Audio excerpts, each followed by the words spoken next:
Hello, everybody, and welcome to the second part of chapter number 14. This is Professor Algara with our lecture video for this week, and I'm going to be covering a lot of exercises as I promised to you last video. I only covered 14.1, 2, and 3, I think, last week, and we're going to be covering point 4, 5, and 6. All right, this is a very important chapter. We're building up our energy equation which can be used in many cases. So from previous chapter, just remember that we were covering the equation T1 plus all of the work from 1 to 2, it's equals to T2, all right? Which basically is the kinetic energy at the beginning plus all of the work due to the different forces will be equals to the kinetic energy at the end, and that's what made sense and everything. So as I promised, we're going to start with an exercise and we'll start building up to cover whatever is left. All right, so when S is equals to zero point 0.6, the springs is not stretched or compressed, and the 10 kilogram block, which is subjected to a force of 100 newtons, has a speed of 5 meters per second down the smooth plane, which means we don't have frictional forces. We need to calculate the distance when the block stops. All right. So what is very important here is that we use the free body diagram. Okay. The book usually doesn't ask you to do that and to do the free body diagram, but as you learn from physics 1 and statics, that is always necessary because it gives you a better perspective of what you need to calculate to set up your plan, plug into the equations, and find the value that you need. Okay, so right here you have the weight, all right, and that weight will cause the particle to move from one location in the y direction, and therefore you will have a chance to calculate the work due to that change in height, okay? And we'll go over that. But basically, you have the weight, the force of the spring, which is very important that you know that is acting to the opposite direction of the movement. The movement is going into that direction, right? And if the movement is into that direction, then the work due to the force of the spring will be negative. This one will be positive, and the weight will be positive as well. All right. So as I told you, T1 plus all of this work from 1 to 2 will be equals to T2. All right. And if we have that in our mind, we will realize that we need to calculate the work due to the spring, due to the weight, and due to the force. All right, if you have that in mind and you have your plan in hand, then there's nothing else to do but, putting into the data. So given 10 kilograms, then SO, it's equals to zero point 0.6 meters. Then initial velocity, it's equals to 5 meters per second, or we're gonna call that S1 and B1. Okay, and the force of this is equals to 100 newtons.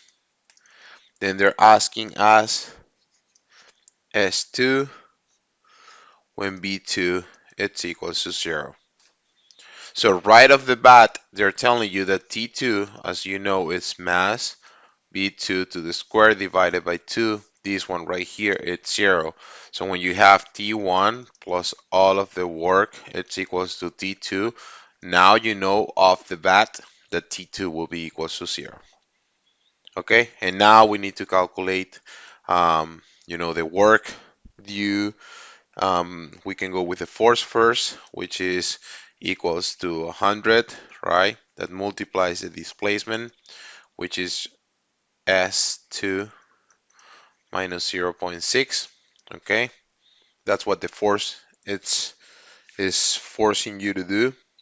Then the spring U of the spring will be equals to 1/2 ks squared.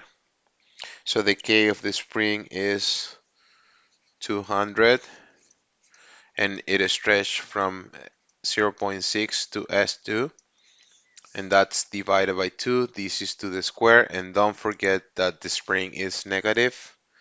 And then the weight obviously will be equals to 10 kilograms that multiplies the gravity, which is 9.81. Then it multiplies the displacement into the y direction, which is s2 minus 0.6, and this is multiplied obviously to the sine of 30 in order to have, that displacement in the y direction. And we have to remember that T1 will be equals to mass B1 to the square divided by 2, which in our case is 10, that multiplies velocity, it's 5 to the square divided by 2. So this is 25. 250 divided by 2 is 125 joules. Okay, all I have to do is to plug all this into this equation and I should be able to get the value that I need. So 125 plus 149.05, that multiplies S2 minus 0.6, and then we have right here 100 that multiplies S2 minus 0.6 to the square, and this is equals to 0. Basically, what we have here is a quadratic equation, which, it's usually with x's and everything, but if you substitute s2 minus 0.6 equals to x, then you should be able to see it in a better way. But what I'll do, I will solve this equation for s2 minus 0.6. When I solve that, I get that s2 minus 0.6, it's equals to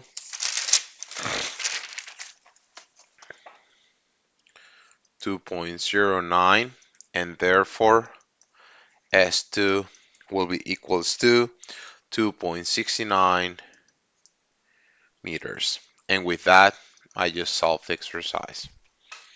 Okay, very straightforward. What matter in this exercise is that what I was able to establish a path or a plan to actually do the exercise. I executed the plan and I got the value that I needed. Okay, with a little bit of math, then you should be able to solve it yourself. All right, check my calculations. I wouldn't be surprised if I made a mistake, and if I did, please shoot me an email so I can fix it. All right, so another exercise, and this is quite good exercise because it's long and it has a lot of different knowledge from previous chapters and this one as well. All right, so it's very straightforward. We were given with a 2-pound brick that slides down a smooth roof, which means we don't have friction. Velocity at A, it's equals to 5 feet per second. We need to calculate velocity at B, velocity at C, and then the distance that it travels from here to here. Okay, so that's a plan. So when we look at it, right, if we have the same equation, right, T1 plus all of the work from 1 to 2, it's equals to T2, I can easily go from A to B in order to find the velocity at B, and then I can go from A to C to find the velocity at C. And then just by using a simple projectile movement, my equations, then I can get easily the distance that travels. Okay, if I'm just using the kinematic relationships that we learned in the first chapter of the semester, all the way with what we have learned today. Okay, or I'm sorry, last week. All right, so that's a plan. Let's just go for it. So they're giving you the weight right off the bat because the mass, remember, in the IPS system is giving in slugs, right? So don't forget that weight, it's equals to the mass times the gravity. In this case, that's what they're giving you, the weight, which means you will have to divide that by the gravity in order to get the mass. All right, and that's quite important, and it's a mistake that usually students fall to. And I'm just anticipating that we will have one exercise like this one in the exam. All right, so the weight, it's 2 pounds. The mass, therefore, will be equals to 2 divided by 32.2, which is the gravity in IPS. Velocity in A, it's equals to 5 feet per second. What else? They're asking us for BB, for D, and BC, before it hits the ground, obviously, and it starts doing this. All right. So the only work that we have here is the work, the weight, which will be equals to the weight that multiplies the change in displacement. So if this is your zero, then it changes from 45 to 30. Okay, so let's just calculate this. So now if I plug into the equation, TA is the mass, which is 2 over 32.2. That's a mass that multiplies velocity in A, which is 5 to the square divided by 2. Then plus the interaction, obviously, of the work due to the weight, which is 30. That will be equals to the mass, 32.2. Then multiplies BB to the square divided by 2. And we have just one equation with one unknown, which is BB. So if we solve for BB, we will get that the velocity at B it's equals to 31.48 feet per second. Okay, and that's it. All right, now I have BB. That's what they were asking me to do. Now we need to go between, just as we did between A and B, we're going to go between A and C. And we will just apply the same equation, TA, plus all of the interaction of the work between A and Z would be equals to T and C. All right.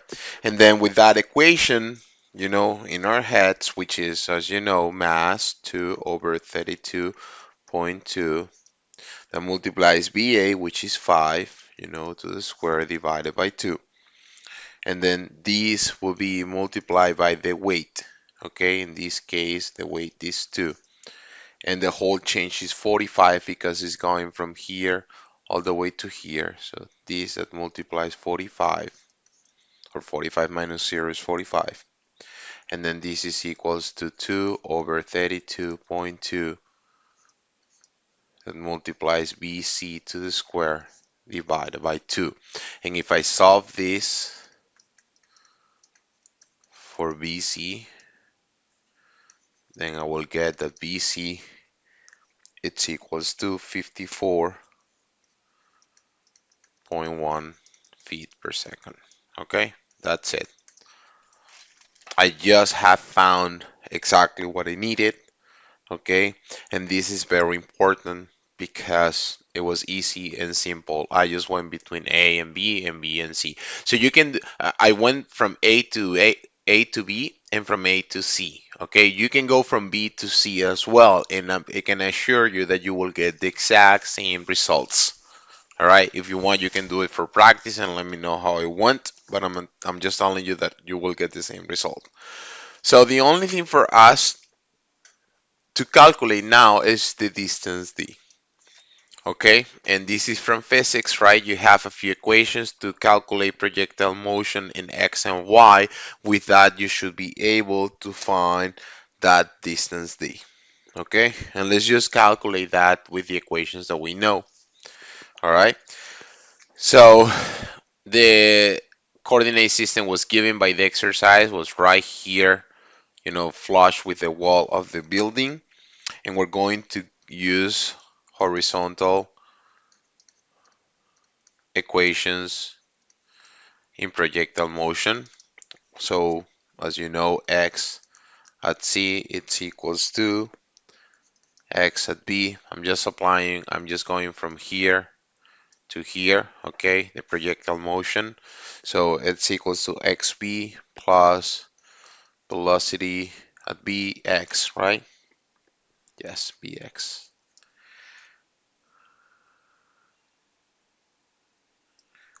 And this is multiply plus delta t, or as I always go, the t that takes you between B and C.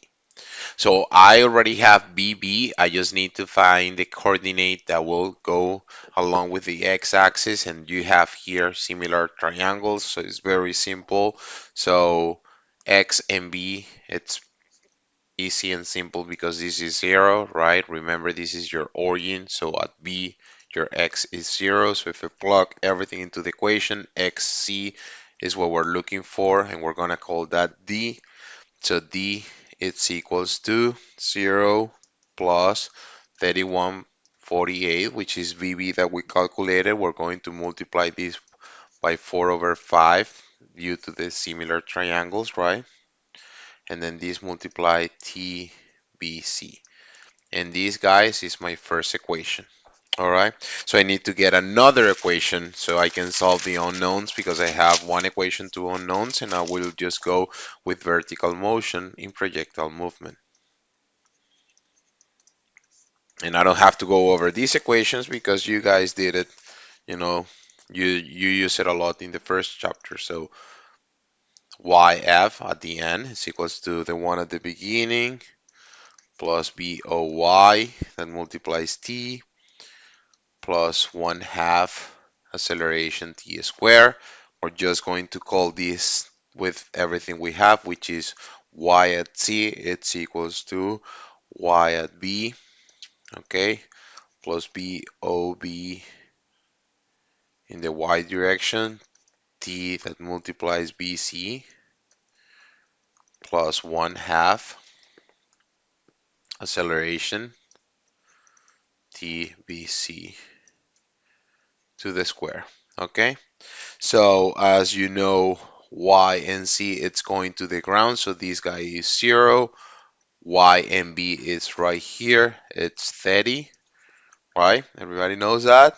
By, it's given, bby is given, which is 3148 multiplied by the respective triangle. All right, so let's just plug all the values with everything 0, it's equals to 30 minus 31.48, multiply obviously by the triangles 3 over 5. Remember, this comes from here, another parenthesis, and this multiplies TBC, and this is minus 1/2. Remember, it's acceleration, which is 32.2, and then this multiplies TBC to the square. Okay, and this is my second equation. So when you solve these two equations, solving these two equations, we will get that TBC, it's equals to 0.899 seconds. Therefore, the distance will be 22.6 feet. And that's it. All right, very simple, guys. I just use the energy equation, and then I use kinematic relationships, and I was able to find everything that was asked of me. All right, so like I told you all the time, any questions, just shoot me an email and I will be able to help you out. And now we're moving into power and efficiency, something a lot simpler than we just covered in the chapter. Okay, so power is defined as the amount of work performed per unit of time. If a machine or engine performs a certain amount of work du within a given time interval, dt, the power generated can be calculated as power it's equals to du over dt. Okay, that's what we know so far. Since work it's expressed as force, the dot product between the force and the displacement, we can rewrite this equation and, you know, take this into this equation and say that power it's equals to F that multiplies dr over dt. And don't forget, this is a dot product. And as you know, right, this guy right here is what we call the velocity vector. So power it's equals to force, the dot product between force and the velocity vector. And if we solve this dot product, it's equals to the magnitude of Fb that multiplies the cosine of theta, being theta the angle between the force and the velocity. Okay, power is is a scalar defined by the product of the force and velocity components acting in the same direction. And if I move to the same one, well, that's what I was about to tell you, or what I just told you. You know that power it's defined as the dot product between the force and the velocity, which is equals the magnitude of these two that multiplies the cosine of theta, where theta is the angle between the force and the velocity vector. Okay, so if the velocity of a body acted on a force is known, the power can be determined by calculating the dot product, multiplying the force and velocity component. The unit of power in the SI system is watts, where 1 watt is equals to 1 joule over second, which, as you know, joules is Newton per meters, and then over second. In the other system, the formulas or the units are given right here. Then you guys are going to have this for a while from now until thermodynamics and heat transfer, because now you're about to study how machines works and everything. But mechanical efficiency of a machine is the ratio of the useful power produce, which is the output power, to the power supplied by the machine. Okay, if energy input and removal occurs at the same time, then you can calculate that efficiency in terms of energy input and output. Okay, so machines all the time they will have frictional forces, they will have different losses inside of the machine, and they basically dissipate energy, which means that your efficiency will never be 100%, okay? Because there's no perfect machine. You will always have losses. You can look at it this way. If you give a machine this input and then your machine is producing something, the energy given by the machine will never be higher or equal to the one that you get outside of the machine, okay? You will always have to put some energy in order to perform any mechanical phenomenon, and then when that phenomenon is produced, you will realize that the output, and the input, the relationship between them will never be more than one or more than 100. There's no machine with 100% efficiency. All right. So procedure for analysis, very straightforward, guys. So we need to find the resultant force acting on a body causing the motion. In this case, because we're talking about motion, it might be necessary to draw the free body diagram so you can see exactly everything that's being applied. Then we need to calculate the velocity of the point on the body at which the force is applied. Then once you have that, then you can multiply the magnitude and then perform this dot product in order to find that. In some cases, you might be given the work done per unit of time. That way you can also do that. If the mechanical efficiency of the machine is known, you can get obviously more data. And let's solve a simple exercise. And again, the exercises that I'm picking up are ones that will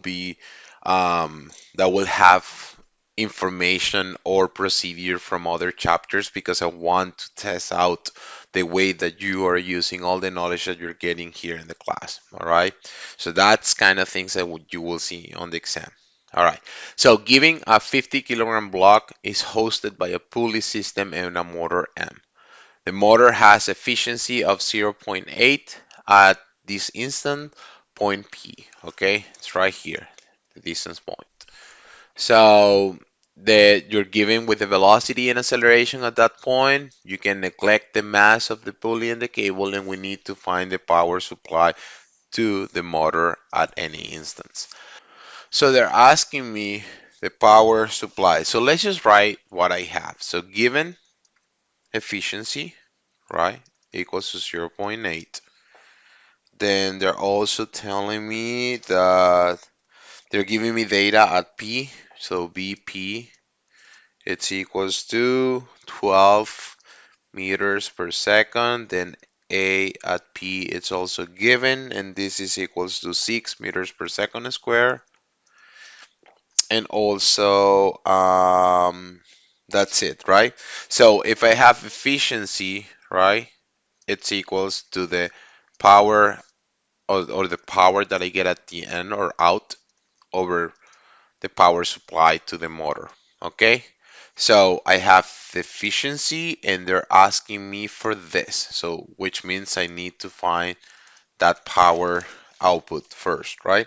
So I know that power it's equals to force times velocity, right? That's what we have just learned, right? So I need to find the force. What is the force involved in this system? So the motor, right?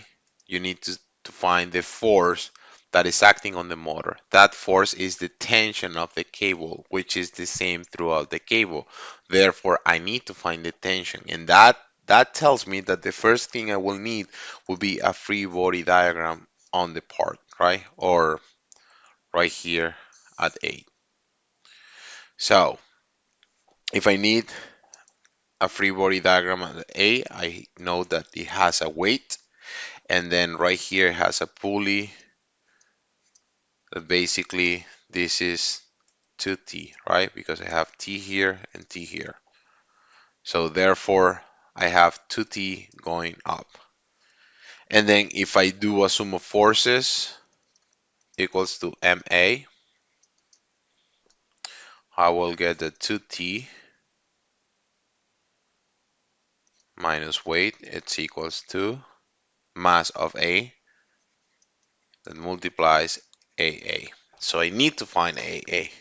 When that happens and you have this, you have to realize that you can easily get that by using what you learned in previous chapters. So if I relate the length of the cable with A and P, which is given, then I will be able to find everything. If I write the equation to find the length of this cable, I will know that it's SP plus 2SA, right? Because SP is the distance from here to here. Then I will have SA, right? Plus all of the little pieces of the cable will be the total length. If I derive this respect to time, then I will get the BP plus 2BA, it's equals to 0. And if I again do the same thing, I will get that acceleration at P plus 2 acceleration at A will be equals to 0. I already have AP because it's right here. So if I plug this AP or VP, I will be able to find everything in V, which is what I need, right?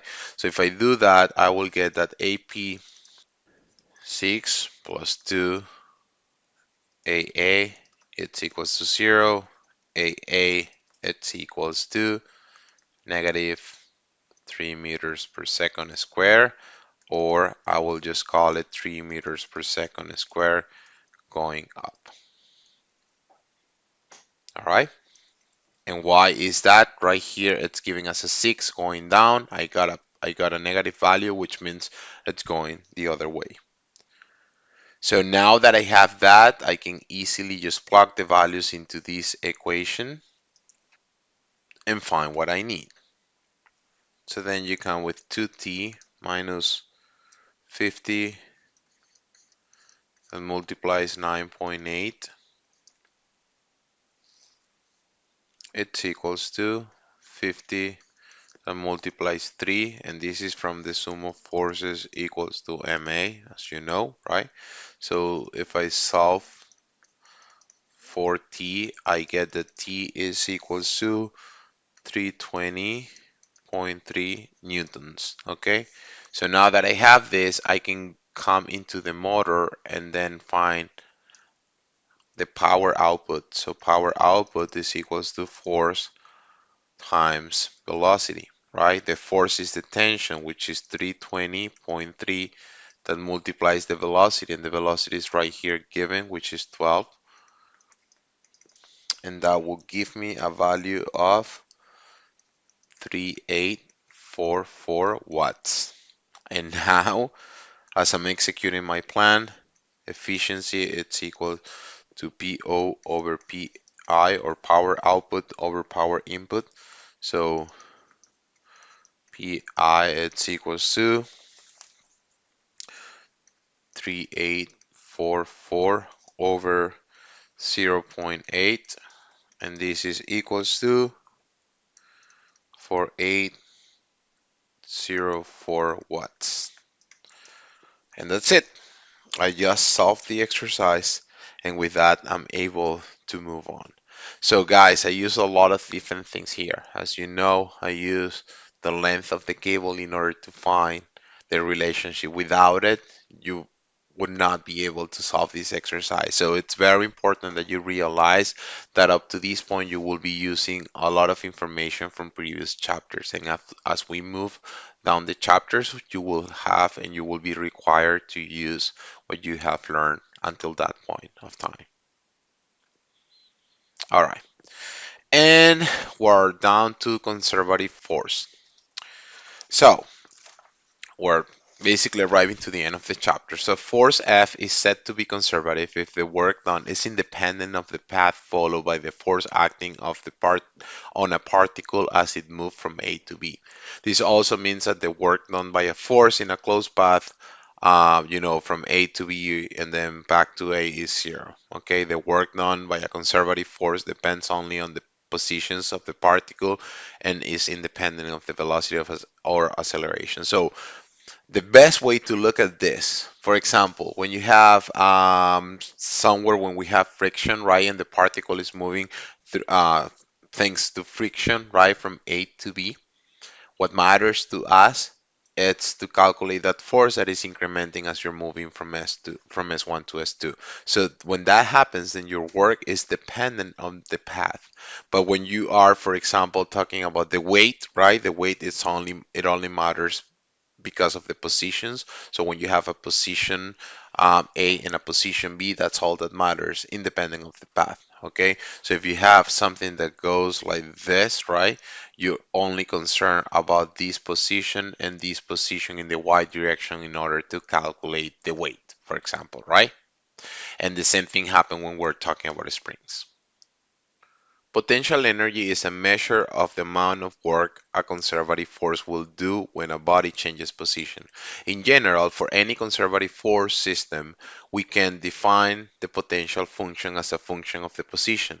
The work done by conservative forces as the particle moves equals the change in the value of the potential function. It is important to become familiar with the two types of potential energy as we learn how to calculate their magnitudes. So there are only two types of potential energy that we're studying right here, and one is due to gravity, another one is due to elastic forces. And it's important so I can show it to you. So for example, the potential energy to the weight, as you can see, what I defined, regardless of the path that these follow, the only thing that matters to me is the position in the y direction, okay? Like I said, I don't care if this goes like this, right? And you move right to this point. What matters to me is what it changes in the y direction since it's due to the gravity, okay? The potential function for a gravitational force, or in this case is the weight, is the force multiplied by its elevation from a datum.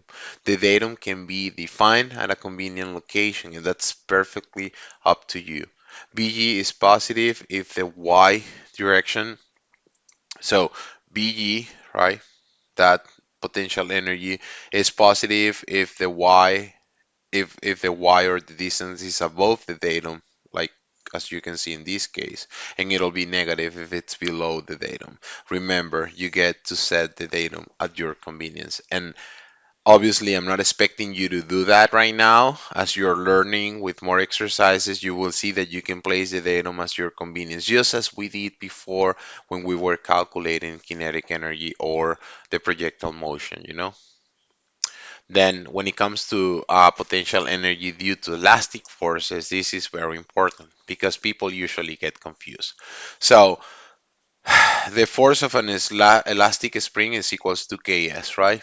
Don't get confused by that. But it is important to realize that the potential energy of a spring, it looks similar, but it's a different formula.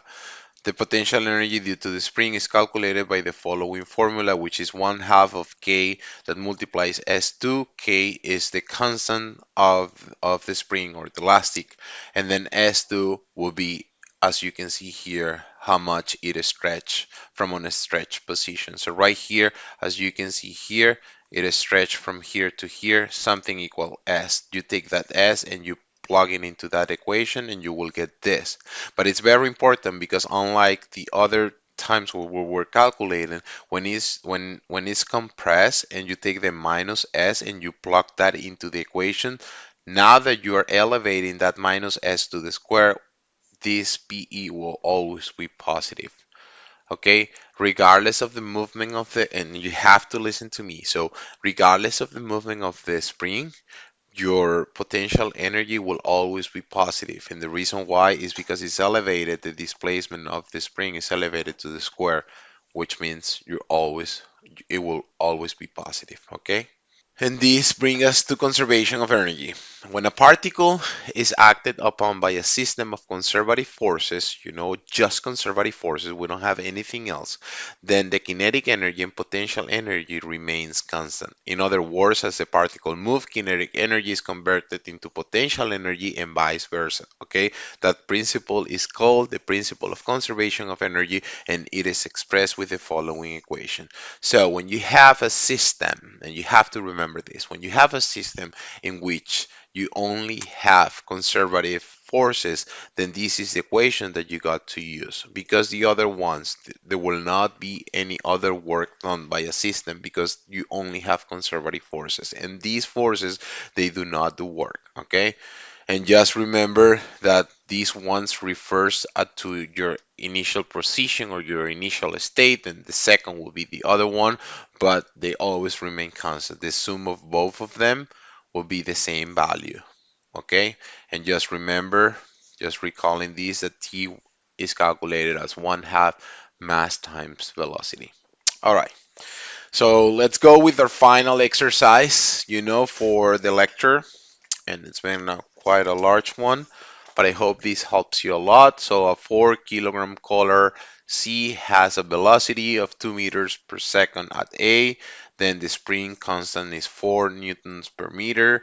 The unstretched length of the spring is equals to 0.2, which is right here. Then we need to find the velocity of the collar right here in this point. Okay, what do we do? So as you know, the only forces involved in this system is the weight and the elastic. And since that's the only ones we have, we can easily utilize the formula that I just taught you, which is T1 plus B1 is equals to T2 plus B2. Okay, so we will need to calculate the potential energy, at this state right here, and the potential energy in that state along with the kinetic energy, and then we should be able to find everything that is asked of us. The toughest part here in the exercise is to find distances, okay, in the y direction, x direction, so forth and so on. This thing right here, it's 1/4 of a circle. Okay, remember guys that whenever you have a circle from the center to each one of those points will be equals to the radius. And you were given with that as you were given with the zero point 0.4. So from this point to this point, you have 0.4, which means that from here to here, you have 0.3. Okay, and this is very, but very important because most people don't realize what they have. And if you have 0.3, 0.4, then this is 0.5, as you can see right here. Guys, people forget to use triangles, and when they forget how to do that, then they get stuck in the exercise for days, for hours, and then that's how you don't get to get 100 on the exams.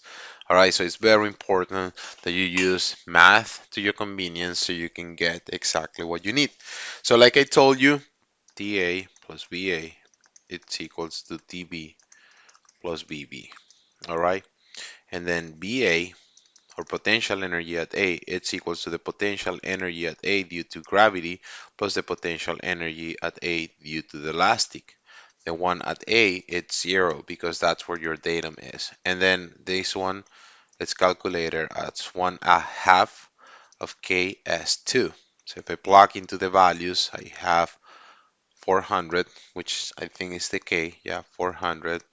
And this is multiplied by 0.2 minus 0.1, this elevated to the square, divided by 2, and this gives me a value of 2 joules.